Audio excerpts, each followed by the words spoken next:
Amo Ulnamo. For my sake, pray be a good little sultana to the last.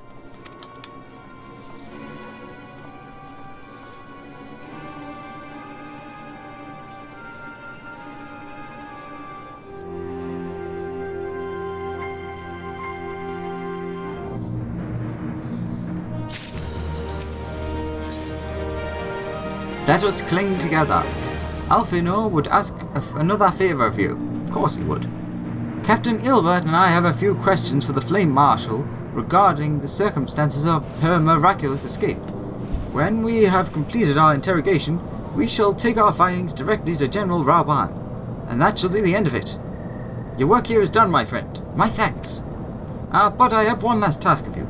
Return to the Rising Stones and appraise Menphelia of all that has happened. I am aware that the antecedent held Roel in high regard. For better or worse, she will want to know how this tale ends. Seems fair enough. Say, sorry if you are loyal and I've just betrayed... Well, not betrayed you, and just said that you are just as bad as the other person. I cross my fingers, I really do. Genuinely for once here, no jokes. I have my fingers crossed right now. Please let him not betray us. It would be nice to have someone who's not a dick. Someone who wants to do good things. There's got to be some of them. Yeah, let's change this back to the 1 point. I got a little use out of changing it. Not a lot, but a little.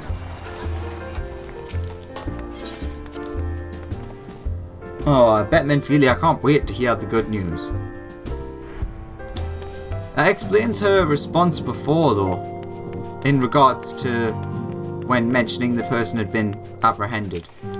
She seemed very doubtful of it. So I don't think she'll take this the best way. But who knows?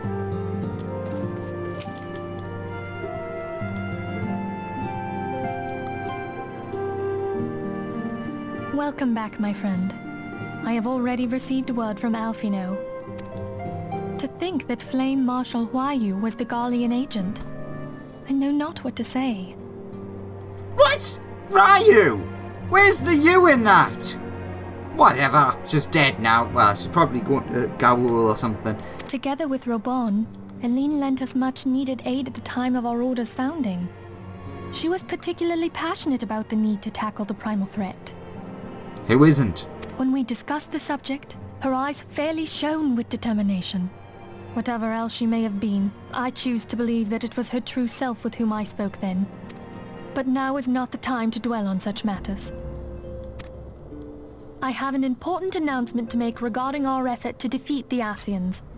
We shall begin as soon as everyone is assembled. You said that with a smile in your voice? However you do that. That sounds good.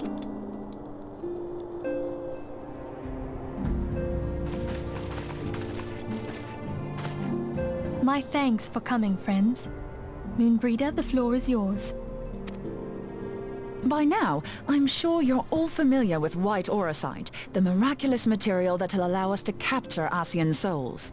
Back at Snowcloak, we verified its ability to absorb vast amounts of ether. Alas, it leaves something to be desired in the area of stability. The stone can only store ether for a short while before expelling its contents. In addition to aurosite's inherent limitations, we must needs be wary of our enemy's strength. Our foe draweth upon an infinite wellspring of power. Even should we succeed in entrapping him, the stone will not long contain his wrath. Meaning that, if we want to kill the swine, we'll have to be quick about it.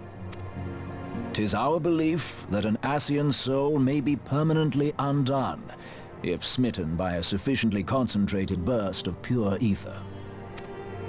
The only trouble is, we can't say for sure how concentrated the burst needs to be. Without knowing how much ether an Asian soul is composed of, we're basically guessing.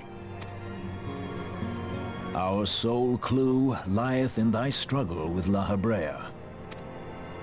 During that encounter, Heidelin bid you forge what she called a Blade of Light, a weapon which took the form of a luminous stream of energy. Based on your description, We believe the blade with which you vanquished your foe was composed of ether. Admittedly, your victory proved ephemeral, as La Habrea was able to use a crystal of darkness to flee into the space that lies between our world and the void. The fact remains, however, that Hydaelyn placed the means to destroy the Ascians in your hands. Be that as it may, it would be unwise to assume that she will do the same when we next encounter such a foe. Quite so, my lady. We must needs find the means to forge our own blade of ether, one to equal that which Hydaelyn did benevolently bestow upon her champion. That is all well and good, but it seems to me that producing such a blade will require a prodigious quantity of ether. Whence will it come, pray tell? Oh, what if we had 2 pieces of white orosite? One to trap the Ascian, and the other to store the ether for the blade. Oh, nice try. But it's as I said, the stone won't hold ether for any length of time. We'd still need to collect the stuff there and then, sorry to say. And therein lies the rub.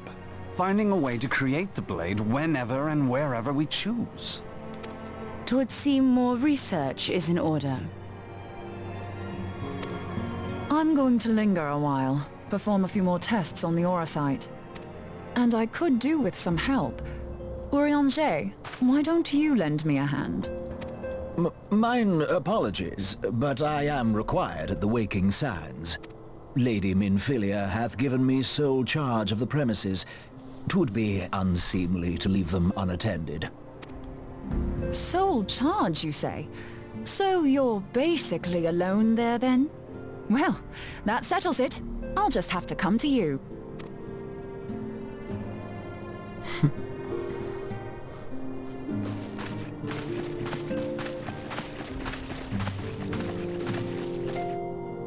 While you were afield, word arrived from the Sharlayan motherland.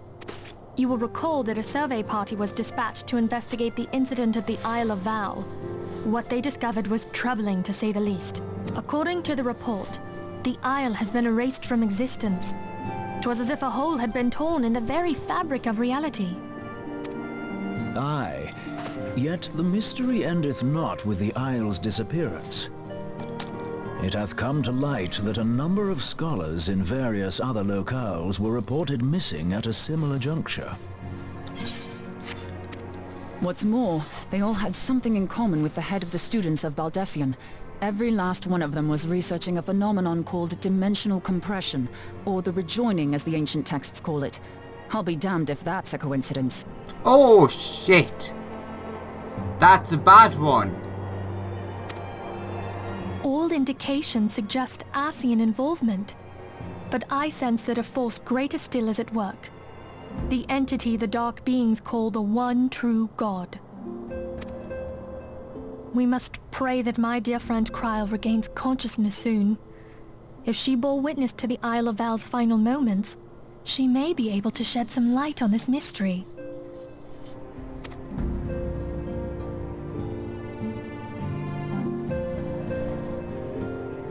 Yeah, that is basically the thing that ends all, everything, everywhere, forever. Do do, ba ba ba ba ba ba ba.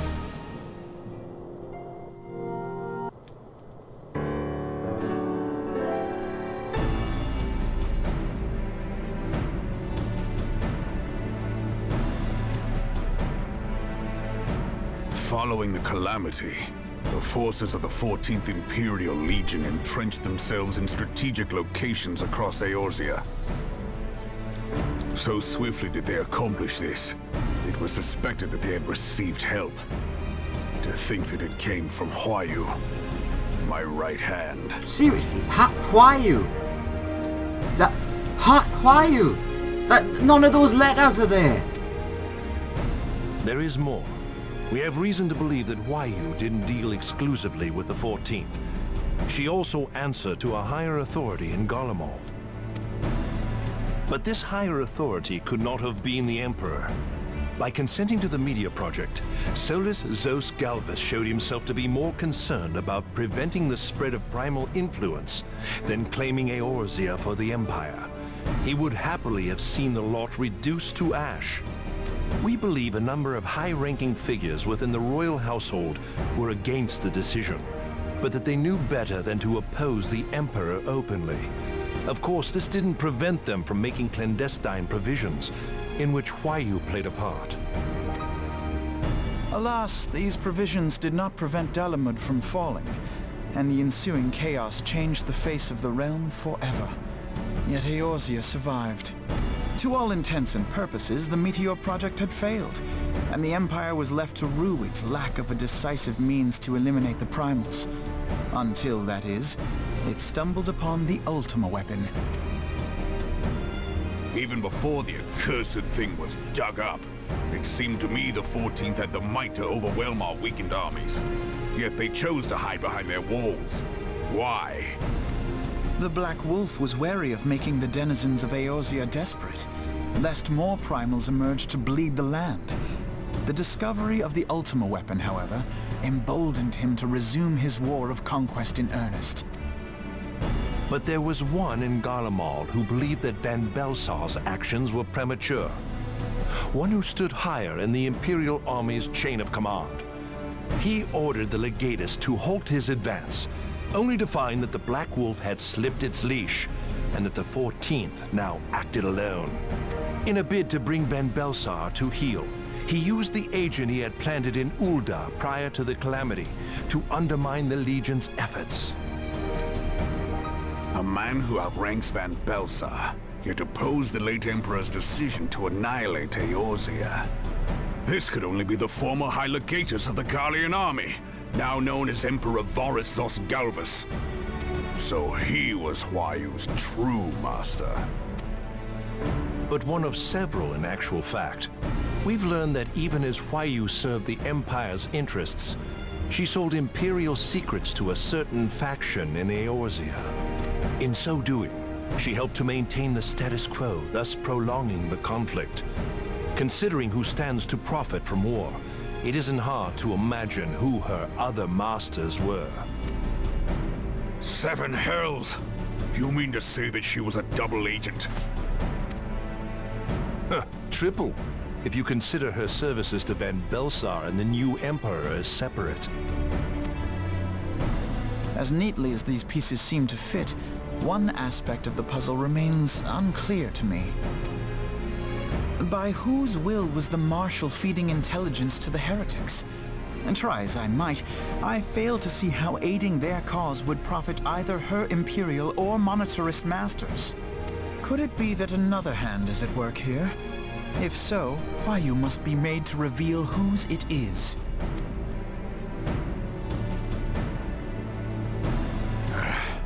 Not only have I lost a trusted friend, now I must interrogate her as a stranger. Not a pleasant task, I grant you, but a necessary one. Unless we weed out the ivy, root, stalk, and stem, it will simply grow back. I know that full well. Those closest to Huayu have already been detained, and I will question them alongside her. General, pray keep in mind that there may be unwitting abettors among them. All will be treated fairly. On that you have my word. Those who are innocent have no cause to fear. You have ever been a friend of truth, General. I hope the unpleasant task of weeding out falsehood will not detain you too long. Though it be for the sake of Eorzea, doubting one's comrades is poison to the soul. And with that, I take my leave.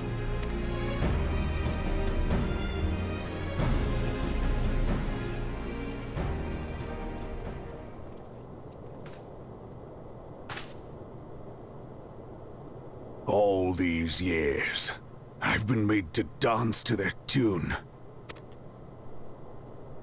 How could you, Huayu? How could you side with them? Those cankers who take from this land and give naught in return, who use their power to disempower and grow fat while the people starve.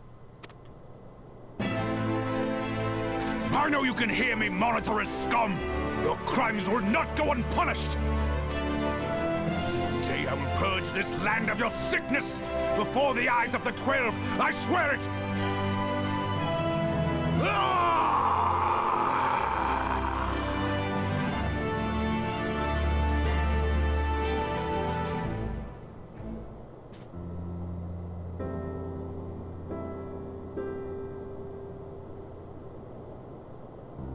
I shall have no further need of you this day.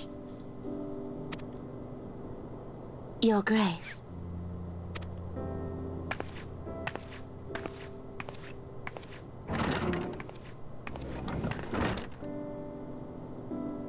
I fear that not even mine own chambers shall remain private for long.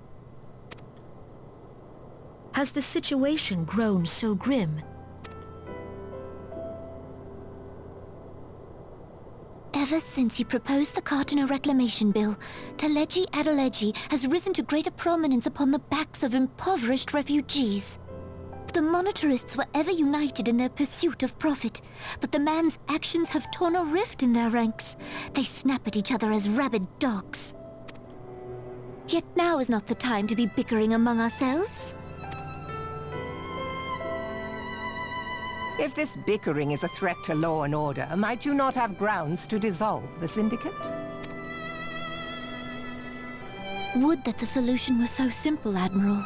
Alas, my moving to dissolve the Syndicate is certain to spark outrage among the influential merchant class, whom the Cabal represents. This would serve to exacerbate the current unrest, and peace would slip still further away. Be they rich or poor, natives or refugees, all who reside in Ul'dah have a right to pursue happiness. It is the duty of a ruler to protect this right. If I am to perform my duty, I must needs tread warily. It would not do to make enemies heedlessly. Were Lord Lolorito here, he would doubtless say that I have my head in the clouds. A ruler is required to take a wide view. Try as we might to cater to all needs, some will inevitably be overlooked. As such, there shall ever be citizens who feel aggrieved. It cannot be helped. But as you have informed us, the monetarists take no view but their own. They hunger for power while the masses starve. In the absence of a common cause, it seems beyond any one individual to make Ul'dah whole. And the presence of a Garlean agent within the Immortal Flames only makes matters worse. Even accounting for Ul'dah's historic reliance upon mercenaries, such a grievous breach of security is unprecedented. I fear this business will provide the monetarists with a rod to beat Rauban. Eorzea can ill afford for the Immortal Flames to be dampened now. Ere long, the Garleans will turn their ravenous gaze toward our lands once more. If we are to resist their might, our nations must stand together. Yet for this to happen, our nations must be whole. Cannot be done to improve the situation in Ul'dah. The true wealth of Ul'dah lies in the health, happiness, and hopes of her citizens. Alas, the citizens shall never know these things, so long as their lives are ruled by the ambitions of the few. The monetarists claim to represent the best interests of the people, but in sooth they desire only to manipulate them for their own selfish ends. For the government to serve the people, it must be formed of the people. For Ul'dah to move forward, it is not only the Syndicate that must be dissolved. Nay, you jest.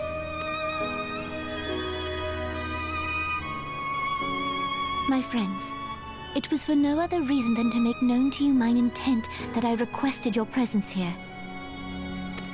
When I make my declaration to the people, chaos shall inevitably ensue. As the last monarch in the line of Ul, I make unto you this request. Help Rauban to preserve order and protect the people. Forsake them, and you forsake yourselves. For a strong Eorzea will ever have need of a strong Ul'dah.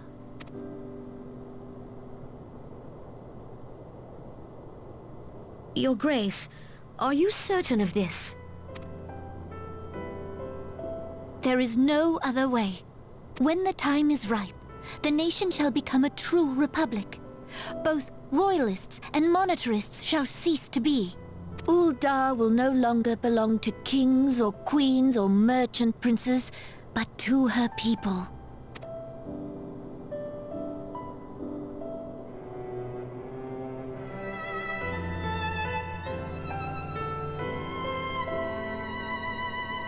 Roban, forgive me for casting aside all that you have toiled for in my name. Beyond this gesture, I am powerless to help my subjects.